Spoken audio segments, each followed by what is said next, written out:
Welcome, Ricardo Lamas, back to the program. He's getting ready to fight Diego Sanchez coming up here in UFC Fight Night 78, November 21st in Mexico. You happy, proud to be fighting down in Mexico?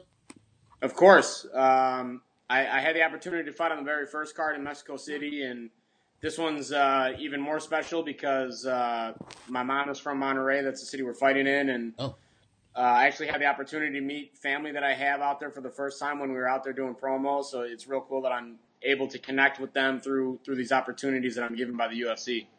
Are you going to stay in contact with family down there, or is it going to be one of those situations where just because I'm here for the short period of time, we're going to stay in contact and then you won't talk to them again for a while? No, I've actually I've been talking with them like on Facebook and social media and WhatsApp and stuff. But I met them in person for the first time when I was down there. Do they make fun of your Spanish? No, they're Should they be making fun of your Spanish? No, I don't think so. I speak good enough where, I get tripped up here and there, Right. sometimes, like if I don't know how to say one certain thing, but I know my way around it, so it's all good. So what is it like when you first met your family? Was it an awkward moment of, hey, I'm your cousin, and you had to do some research to find out? Or was your mom like, hey, by the way, you're going down, blah, blah, blah, blah. These are the family members who are going to be down there looking for you. I kind of knew the relation through, they kind of explained it on Facebook. A lot of them are like cousins of my mother and, and then their children. So they'd be, I don't know, my second cousin. Second cousins, yeah. Yeah. So it's a lot like that. So, it wasn't awkward or anything. They're very nice people. And, down there, it's just, they welcome you with open arms, I guess, It's different than meeting family in America, right? Like you meet some family in America, it's kind of a little weird sometimes. Yeah, well, I think just being Latino and coming, we have very strong family bonds and all that, and we're just tight knit. I mean, some more Americanized families don't spend that much time together. I know people who they move away from their families. I couldn't do that. I got to be in the same state where my family is, my brothers and my parents. It's how I grew up. So, are there any other fighters coming out of your family down in Mexico? Is there anybody in there that's been trained to fight or inspiring to fight that I was thinking like, oh wow, it's kind of from the same gene pool? Not really, not yet. What's the age group of your second cousins? Are they about the same age as you are? Are they older or younger? Some of them are older, and then some of them are younger. They're none that are really like my age. Okay, all right. So it's a good diverse group. Yeah. Well, enough about family. Let's talk about the beating at hand. You're about to pass out. You got to give one out to Diego Sanchez. Obviously, the Nightmare has been around a long time. One of the biggest names in the sport. Actually helped the sport grow with his antics on a tough show. I mean, this is a guy that a lot of people know, but he hasn't been doing very well as of late. He's been kind of up and down a little bit. How dangerous is Diego Sanchez right now?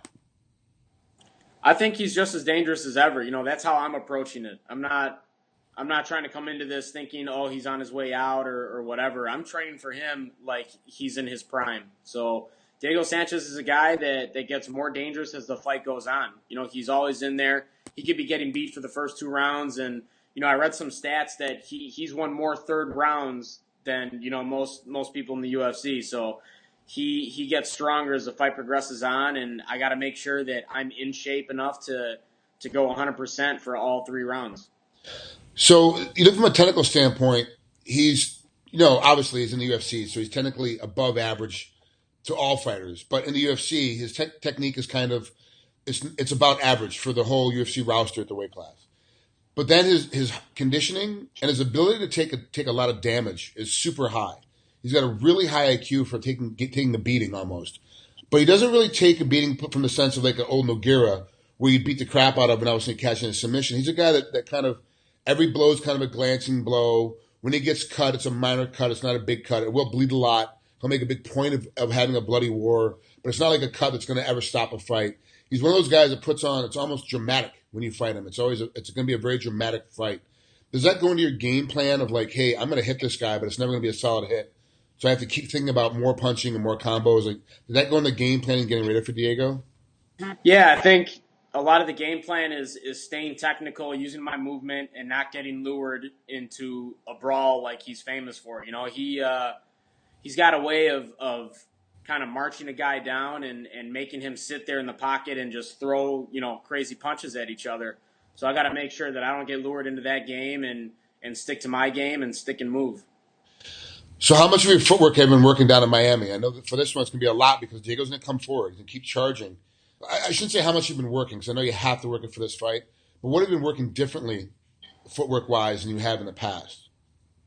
Well, obviously the obvious of Diego being a southpaw, you got to switch everything up the way you move. So I've been working a lot with that and sparring with a lot of guys that are southpaw, so I get used to it. And that's basically it. I mean, I work footwork and movement in every single camp, so it's not like I'm working really anymore. I say the big difference is just working the footwork and movement for a southpaw as opposed to an orthodox.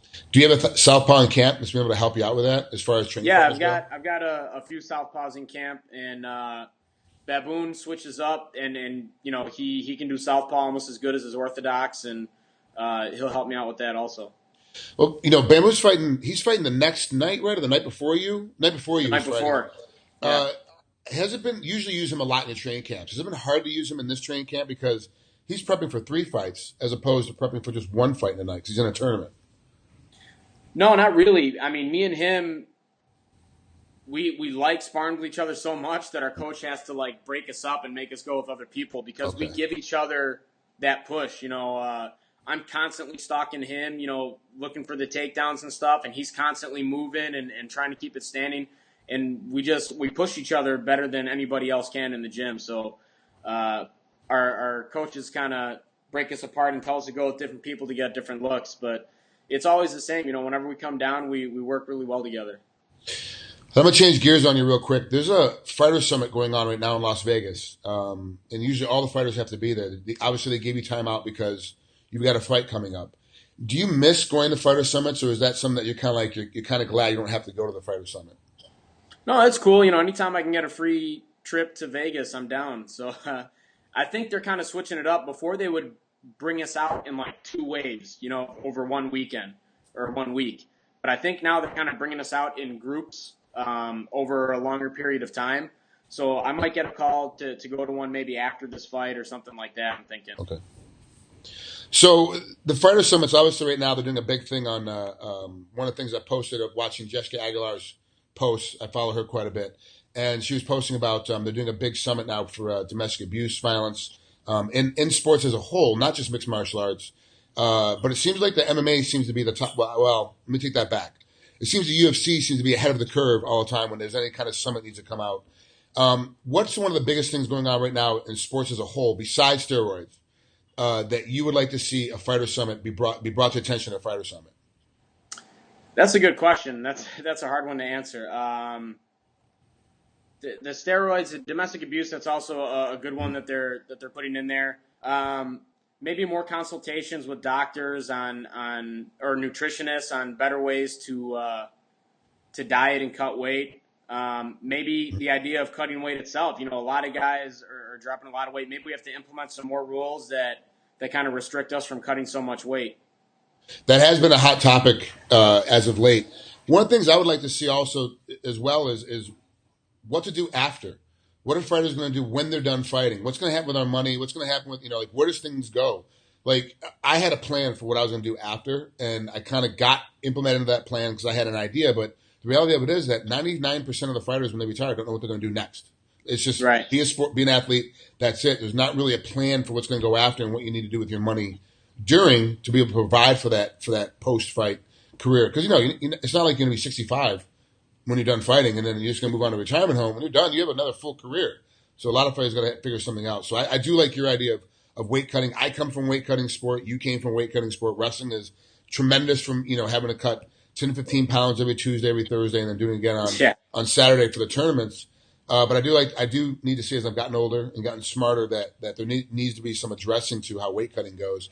I like that idea, but I also like to see something at the Fighter Summit for, hey, this is what's going to happen to you when you retire. You better figure it out now kind of thing too. So yeah, that would help out a lot. And that's I think guys don't want to think about the future because they're concentrating on the now and every fight, and it's hard. It'd be hard to juggle running a gym or something like that and also running your fight career. It's not something that everybody could do at the same time, but it's definitely something that needs to be addressed because like you said, we can't fight forever. And one of the things I do see is the guys that do start to plan for their future is they actually get into it too early. That they're still right in the middle of their prime and they're trying to do something else, and then it Right. takes away from them being in their prime. When Yeah. you're a fighter, you need to be only a fighter, full time fighter. That's it. But when you're done being a fighter and you have something else you can transition to, and maybe it takes you a year to transition to it, or 2 years to transition to it. You don't have to transition into it the very next week, so you can take your time with it. But you're right, man. That is the toughest thing to do in the world is try to run a gym, while getting punched in the face, while getting kicked in the leg. That's a difficult task at hand. So, Ricardo, thanks again for coming on here. Thanks so much for always being a friend of the program. I appreciate you coming through. Good luck against Diego Sanchez. This fight's going to be a very interesting fight. It's going to be a lot of action and a lot of power ability. But I want to see where the crowd goes. Is my main focus in this one. Where's the crowd going to lean down there when you two are out there take center stage? I fought in Mexico before, and I got received very well by the crowd. I think the one edge I have over Diego is I speak Spanish and I'm able to communicate with all of them, and he has some trouble with that. But I think besides all that, I think the crowd is going to love both of us, and I think the crowd is going to love the fight itself. We're two Mexican warriors getting in there, and we're going to give the fans a show that they deserve. There you have it. Ricardo Lamas getting ready to fight Diego Sanchez coming up here on UFC Fight Night 78. Good luck, Ricardo. We'll talk to you again soon, brother. All right. Thanks a lot, Frank.